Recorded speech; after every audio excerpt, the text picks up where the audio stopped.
So let's see. Going into week 15, so this past week, the one major symptom that I started noticing is that when I'm eating sometimes, I don't know, I guess that the food kind of tickles the back of my throat in a weird way. I don't know, it's really weird.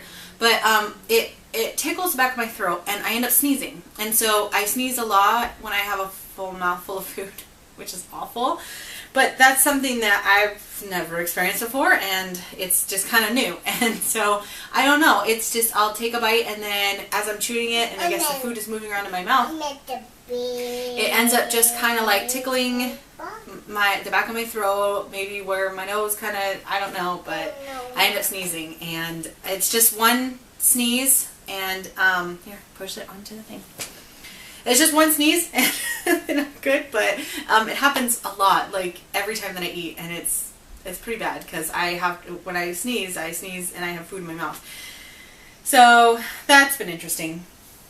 Another thing I've noticed is my gums bleed quite a bit when I am brushing my teeth and flossing them. Like, sometimes I'm like, should I like cut my gums or something? But it's just the pregnancy gingivitis, I guess. I don't remember it being that bad with my daughter. I mean, I remember noticing that my gums would bleed more than, or that my gums would be bleeding, but not like this. This is a lot worse than it was before. Get the ball. It's all right there. And so that's been interesting. Oops. So put it on the star. Yeah, squish it on the tray and then put the star on it. Squish it. Oh, good job. So the pregnancy gingivitis has been something that I've been noticing more. I feel like it has increased over the past, I don't know, I would say week. In week 15, it just seems like it got worse.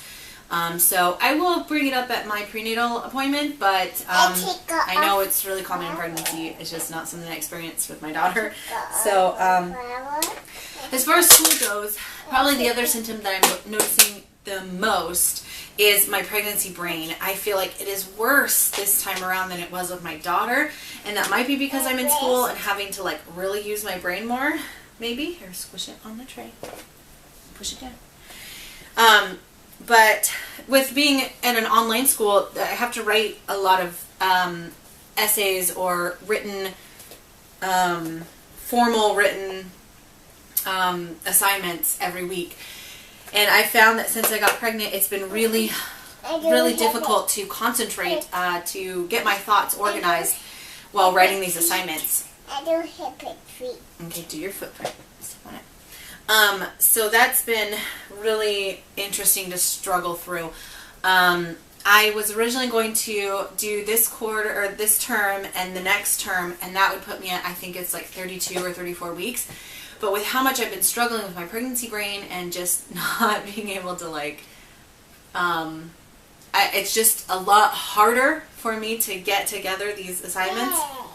Good job. Than it was before, and I'm a straight A student and don't want to ruin my straight A's, my GPA, so I am contemplating just taking off 3 terms instead of just the 2, because I was going to take off the term that would be occurring as I'm coming up on my due date, so from 34 weeks to 40, it would be in the middle of a term, and then also the term right afterwards. So I might take off this term that's coming up, the term through my due date, and the term afterwards, and then come back after 3 quarters, which is basically like 3 months. The quarters, the terms are quarters, so they're about 11 weeks.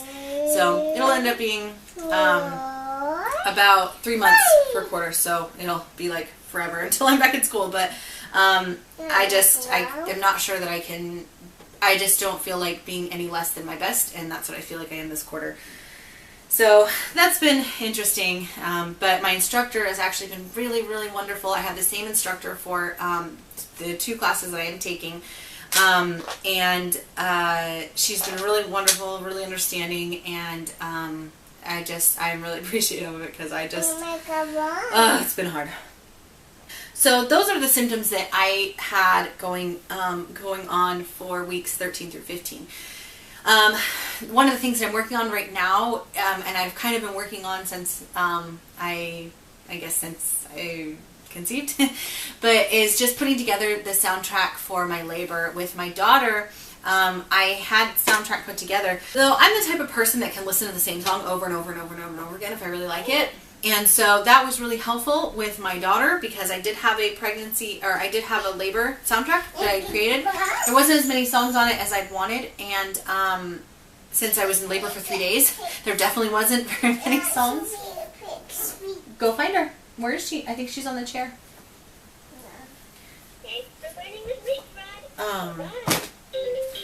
But I will be including those same songs. But this time around, I'm just really trying to build up a really nice, lengthy soundtrack that I can just kind of keep on my iPhone. Or I do have a Zune also, so a little MP3 player. Oh, is she not sitting in the chair? Yeah. Oh, maybe she's sitting on Mama's bed. So that's something that I've been working on, and it's building. Anytime that I hear a song that I remotely think is relaxing, I kind of just add it to the list. I will have 2 playlists that I'll be playing. There's one that's relaxing but a little bit more upbeat for when I'm earlier on in my labor. And then there's the second one, which is really, really, really songs that I either have a deep meaning to me or they are just really, really relaxing, and that will be for when I am later on in my labor. So yeah, that's something that I've been having fun putting together, and it's something that I'll just continue to work on as I get further along.